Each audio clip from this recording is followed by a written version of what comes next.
The children are excited to have new visitors. No one comes to see them these days.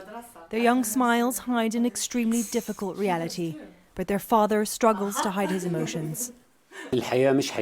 This is not a life, we're not living. People can't visit us since the area has been declared a closed military zone. And lately we're not allowed to go in and out through the streets unless they check a list that we're on. We've become merely numbers. Outside, a microcosm of this conflict, Shuhada Street, where Palestinians are forced to live side by side with Israeli settlers, all under the watchful eye of Israeli soldiers. This once bustling area has been shut down since the Second Intifada.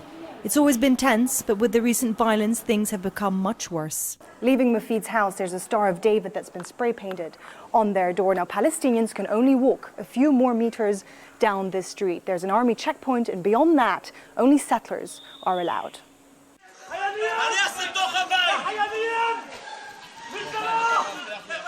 But unlike Palestinians, the settlers are allowed to go anywhere.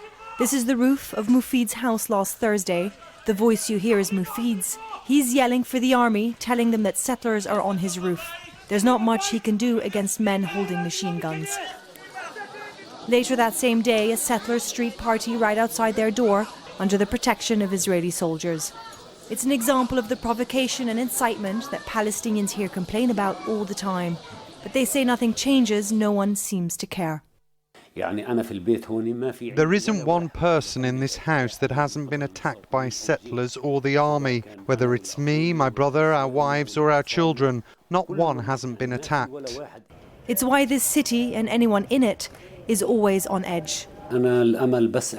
My hope is to live to tomorrow. That's the hope I have, that my children will live to tomorrow. That's it. I don't know what will happen the day after tomorrow. There isn't a human being who could withstand the situation we're in. In a quiet moment, the smiles are gone. Our team, their new visitors, will soon be gone too. Our interview is over. But Mufid and his family will stay here. He says you don't become used to the fear just because you live it every day. Stephanie Decker, Al Jazeera, Hebron in the occupied West Bank.